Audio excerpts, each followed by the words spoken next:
بسم اللہ الرحمن الرحیم۔ شروع کرتا ہوں اللہ کے پاک نام سے جو بہت بڑا مہربان نہایت رحم والا ہے۔ دوستو، بہنوں، بھائیوں، بزرگوں، السلام علیکم ورحمۃ اللہ وبرکاتہ۔ 1192 کا واقعہ ہے جسے چند والی کنوج کی فوج اٹاوا کے موضع چندوار کو آج چاندپور کہا جاتا ہے، چندوار کے نواح میں مورچے بنائے بیٹھی تھی، جسے چند پرتھوی راج چوہان کا بھائی تھا، راجپوت تھا، ہندو اور ہندوستانی تھا، اس لیے پرتھوی راج چوہان کی شکست اور موت سے بڑا متاثر ہوا تھا۔ سلطان شہاب الدین محمد غوری کی غزنی روانگی کے بعد جب قطب الدین ایبک نے قلعے فتح کرنا شروع کر دیے تھے تو جے چند نے بھی مسلمانوں سے شدید خطرہ محسوس کیا، اس لیے اس نے جنگ کی تیاری شروع کر دی تھی۔ اس نے پرتھوی راج کے بیٹے کو سرکشی کی ترغیب دی اور میرٹھ کے راجا کو بھی اپنے ساتھ بلا لیا تھا۔ پھر میرٹھ کے راجا کی شکست اور دہلی کے سرنگوں ہونے سے جے چند اور بھفر گیا اور جنگ کی تیاریاں کرنے لگا تھا۔ اس وقت جے چند کے خیمہ زن لشکر میں میرٹھ اور دہلی کی فوج کی شکست خوردہ مفرور لشکری بھی موجود تھے، اور چند روز قبل کے علی گڑھ کی جنگ کے مفرور ہندو راجا اور فوجی سپاہی بھی شامل تھے۔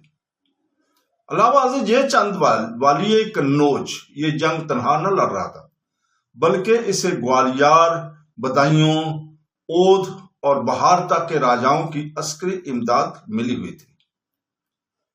اسے ایک ذی ہشم راجا سمجھا جاتا تھا، وہ 300 سے زائد ہاتھیوں کا مالک بھی تھا۔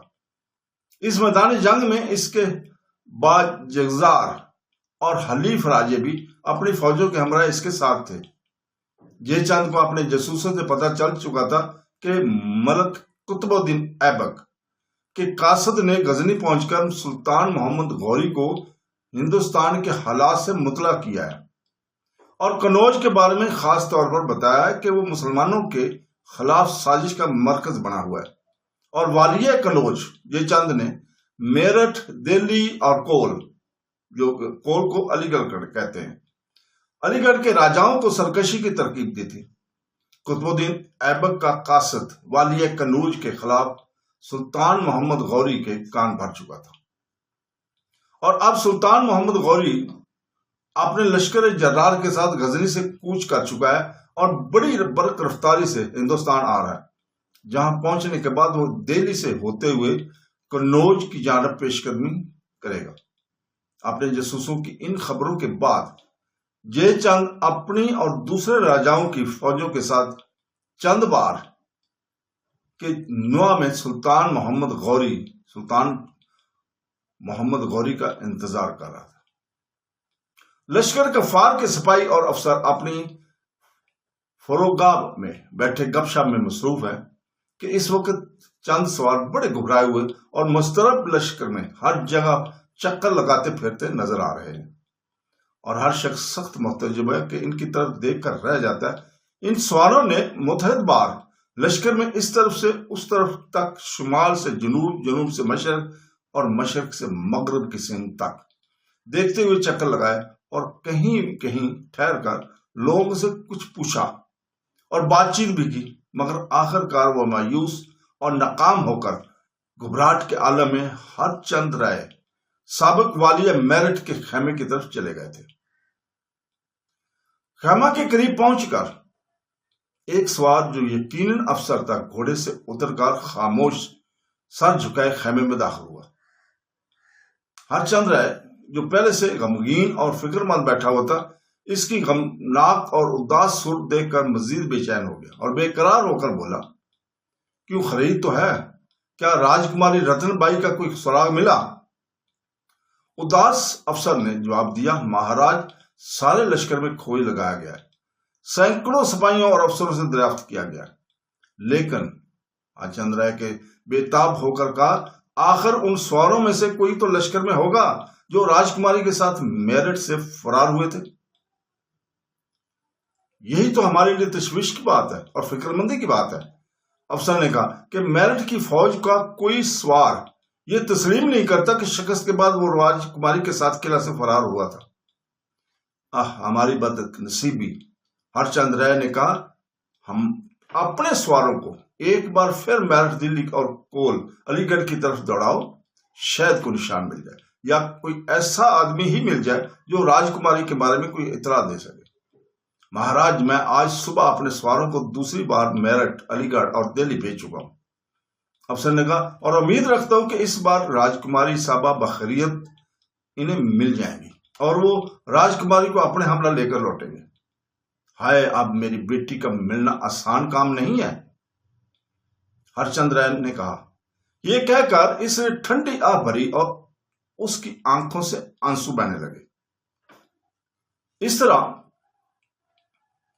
وہاں پہ ماحول غمگین سا بن گیا اور ضعیفی کے عالم میں اپنی ناز وردہ بیٹی، نازوں پلی ہوئی بیٹی کی گمشدگی نے اسے حزن و ملال کو زندہ تصویر بنا کر رکھ دیا تھا، اور اس سوچ میں مو تھا کہ وہ خود اپنی بیٹی کی گمشدگی کا باعث بنا ہے۔ نہ وہ جے چند والی قنوج کی ترغیب سے سرکشی اختیار کرتا اور نہ مسلمان اس پر حملہ کرتے۔ اس صورت میں اس کی بیٹی کو شکست کے بعد بھاگنے کی ضرورت محسوس نہ ہوتی اور وہ کبھی گم نہ ہوتی۔ خود کو وہ لا علاج نیت کے مستاق میں نے جو بویا تھا وہی کاٹ رہا ہوں۔ میں جو اپنی بیٹی کو چند روزہ مفارقت گوار نہ کرتا تھا، اب ہمیشہ کے لیے اس کی جدائی کا غم سینے سے لگا رہوں گا۔ میرا تو خیال تھا کہ مسلمانوں کو شکست دے کر اپنی عزت آبرو میں اضافہ کروں گا اور میرے اہل وطن میرے اس کارنامے کے سبب میری عزت اور احترام کریں گے، یہ میں نے سوچا تھا۔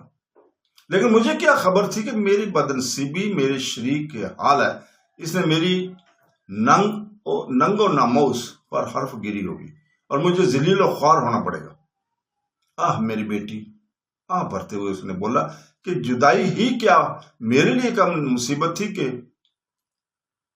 دوار کی پامالی نے میرے دل کو چھلنی چھلنی کر ڈالا۔ افسوس کے لوگ میرے منہ پر تو میری دل جوئی کریں گے اور مجھے تسلی تشفی بھی دیں گے کہ جلدی تمہاری بیٹی دستیاب ہو جائے گی، لیکن یہی لوگ اپنے دلوں میں اور میری پیٹھ پیچھے یہ کہیں گے، اس شخص کو دیکھو، اس نے کس جوش اور خروش سے مسلمانوں کے خلاف اعلان جنگ کیا تھا، اور یہی وہ شخص ہے جس نے کیسی بزدل اور کم عقلی سے اپنی چہیتی بیٹی کو دشمنوں کے حوالے کر دیا اور اس طرح اپنی اور اپنے ملک کی عزت کو خاک میں ملا دیا۔ بھرتے ہوئے پھر اس نے بولا، اب میں اس قابل نہیں رہا کہ کسی کو منہ دکھاؤں۔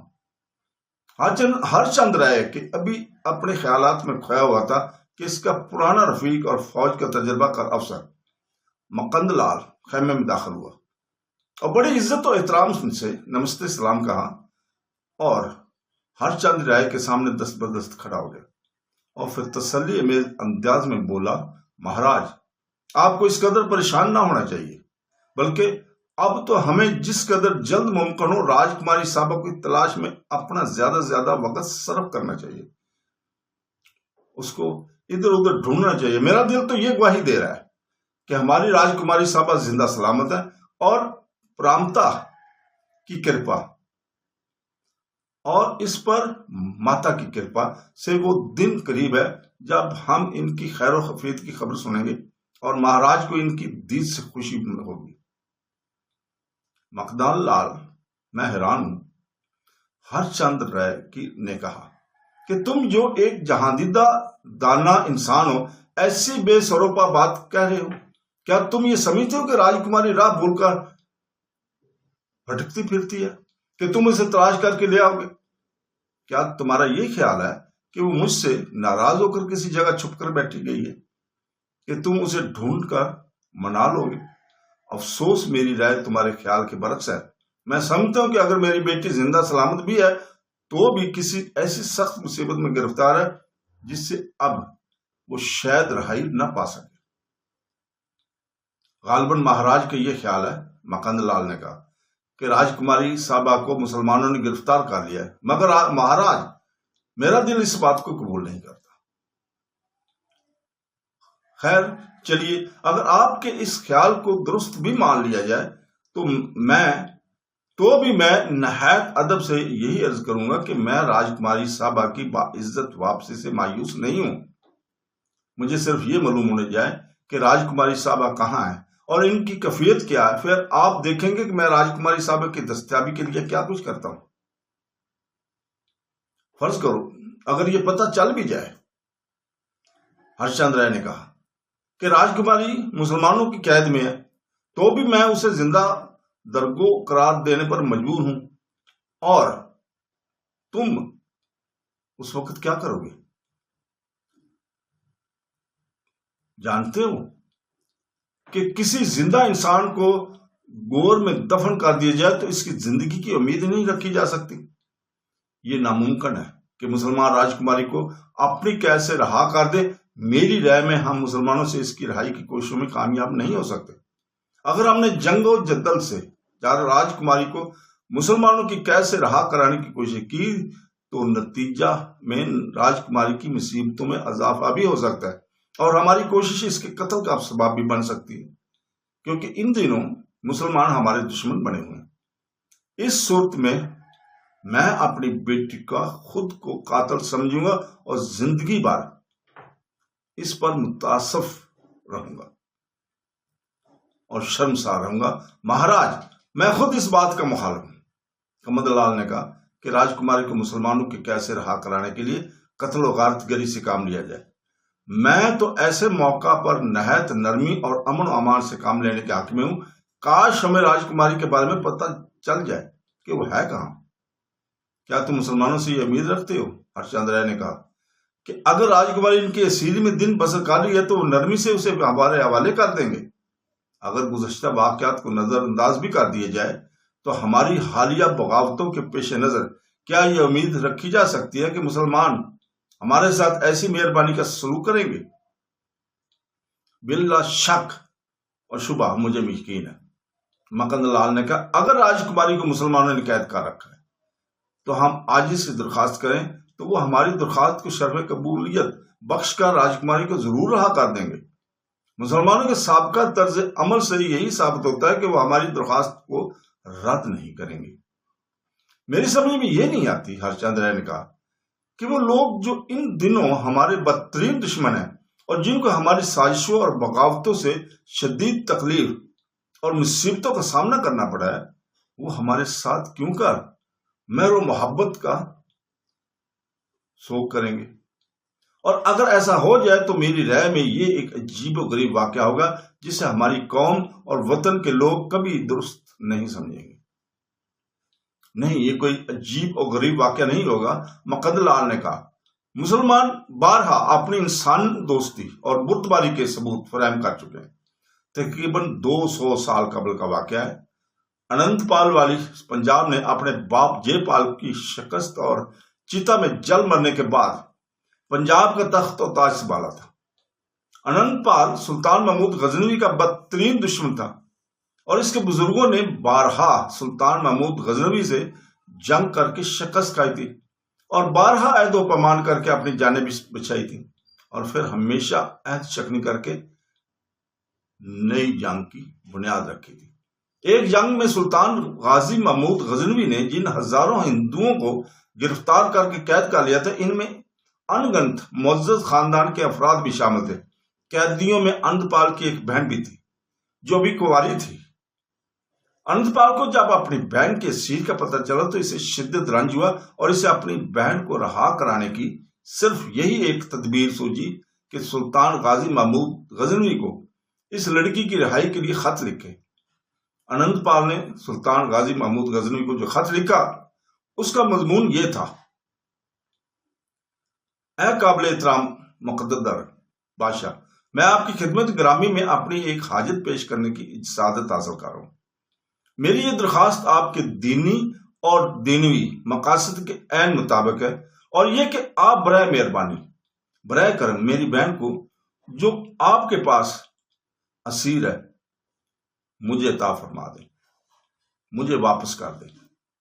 آپ کی اس معمولی سی توجہ سے میری حاجت رسائی ہو سکتی ہے۔ اننت پال نے سلطان غازی محمود غزنوی کے نام اپنا یہ خط 2 معزز پنڈتوں کے ہاتھ بھیجا، جو سلطان غازی محمود غزنوی کی خدمت میں حاضر ہوئے اور خط پیش کیا۔ سلطان محمود غزنوی کو خط کا مضمون پڑھ کر سنایا گیا تو اس نے بلا تاخیر اننت پال کی بہن کو طلب کر لیا، اور جب وہ لڑکی حاضر کی گئی تو سلطان کے حکم سے اسے لباس پہنانے کے بعد قیمتی زیوروں سے آراستہ اور پراستہ کر کے کنیزوں نے کیسر شاہی کے کمرے میں لا کر تخت پر بٹھا دیا۔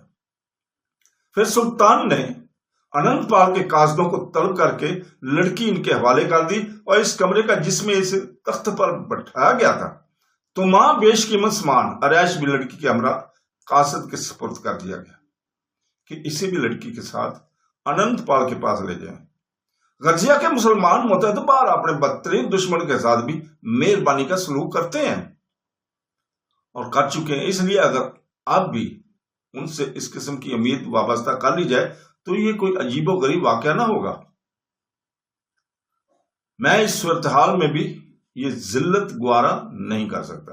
ہرچند رائے نے کہا کہ ملک قطب الدین ایبک سے کوئی عاجزانہ درخواست کر کے اپنے اس دشمن کا احسان لوں۔ مہاراج، یہ وقت کی بات ہے۔ مکند لال نے کہا، یہ صورتحال مسلمانوں کے ساتھ بھی پیش آ سکتی ہے، اور یہ بھی ممکن ہے کہ کبھی ہم کو بھی مسلمانوں کے اس احسان کے بدلے میں ان پر احسان دھرنے کا موقع فراہم ہو جائے گا۔ نہیں، میں ہرگز نہیں کر سکتا، ہرچند نے کہا۔ اس صورتحال میں جبکہ میں سرکشی کر کے ان سے جنگ کر چکا ہوں، اب اور کوئی درخواست کر کے ان کے سامنے سر چکا لوں، یقیناً راجکماری کی جدائی میری زندگی میں زہر گھول دے گی، لیکن میں مسلمانوں کی منت اور سماجت کی ہار کو ہرگز گوار نہیں کر سکتا۔ مہاراج، جو بہتر سمجھتے ہیں وہی کریں، میں مہاراج کی رائے کے خلاف کوئی قدم نہیں اٹھا سکتا۔ مکند لال نے کہا، مجھے تو سردست صرف یہ فکر ہے کہ کسی طرح راجکماری صاحبہ کا سراغ مل جائے کہ ان کے ساتھ کیا حادثہ پیش آیا اور وہ اس وقت کہاں اور کس حال میں ہے۔ بلکہ ہماری رائے تو مناسب یہی ہے کہ آپ والی قنوج مہاراجہ جے چند بھی اس بارے میں مشورہ کر لیں، شاید مہاراجہ کوئی عمدہ تدبیر بتا سکے اور اپنے ذرائع سے بھی راجکماری صاحبہ کی تلاش کے کام میں ہماری مدد کر سکے۔ ہاں، میں تمہاری اس رائے سے متفق ہوں۔ ہرچند رائے نے کہا، مناسب یہی ہے کہ ہم اپنے طور پر راجکماری کا کھوج لگانے کا کام شروع کرنے سے قبل مہاراجہ جے چند سے مشورہ کر لیں۔ چلو ہم دونوں مہاراجہ کے پاس چلتے ہیں اور اس بارے میں ان سے مشورہ کرتے ہیں۔ پھر فوراً ہی ہرچند رائے اور مکند لال گھوڑوں پر سوار ہوئے اور جے چند والی قنوج سپہ سالار اعظم افواج ہندوستان کی شاہی خیمہ کی طرف روانہ ہوئے۔ ہرچند رائے کی مہاراجہ سے ملاقات کی ہر وقت اجازت تھی، اسے ملاقات کے لیے اجازت لینے کی ضرورت نہ تھی، بلکہ یہ خصوصی اختیار حاصل تھا کہ وہ جب چاہے خیمہ شاہی میں بلا ہچکچاہٹ آ سکتا ہے۔ چنانچہ ہرچند رائے کہ یوں ہی خیمہ شاہی پر پہنچا، متحد پیرودار اور ملازموں نے آگے بڑھ کر پردہ اٹھا دیا۔ ہرچند رائے اپنی رفیق مکند لال کے ہمراہ جے چند کے خیمہ میں داخل ہوا تو دیکھا کہ جے چند اپنے چند ارکان سلطنت کے ساتھ گفتگو میں مبہوت ہے۔ ہرچند رائے نے آگے بڑھ کر بڑے ادب اور احترام سے ہاتھ جوڑ کر نمستے کہا۔ جے چند نے بڑی خوش دلی سے ہاتھ جوڑ کر نمستے کے جواب میں نمستے کہا اور اپنے قریب بٹھا کر اس کی مزاج پرسی کرنے لگا۔ ہرچند رائے نے اس کے جواب میں ایک صدقہ بھری اور بولا، میرٹھ میں ہماری شکست کے بعد قتل و گری کا جو ہنگامہ برپا ہوا تھا، اس میں میری بیٹی راجکماری رتن بائی پتہ نہیں کس طرح اور کہاں گم ہو گئی ہے۔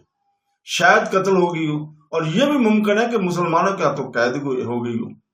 اس بارے میں وثوق کے ساتھ کوئی بات نہیں کہا جا سکتی۔ یہ تو بڑی افسوسناک خبر ہے۔ جے چند والی کنوج نے کہا میں اس غم میں دل و جان سے تمہارے ساتھ ہوں، مجھ سے رتن بائی کی دستیابی کے لیے جو کچھ ہو سکا میں اس سے دریغ نہیں کروں گا۔ تو ہم یہیں پہ رکتے ہیں دوستو، یہیں سے شروع کریں گے اگلی قسط میں 126 میں۔ تو دوستو اگلی قسط تک اجازت، اللہ حافظ۔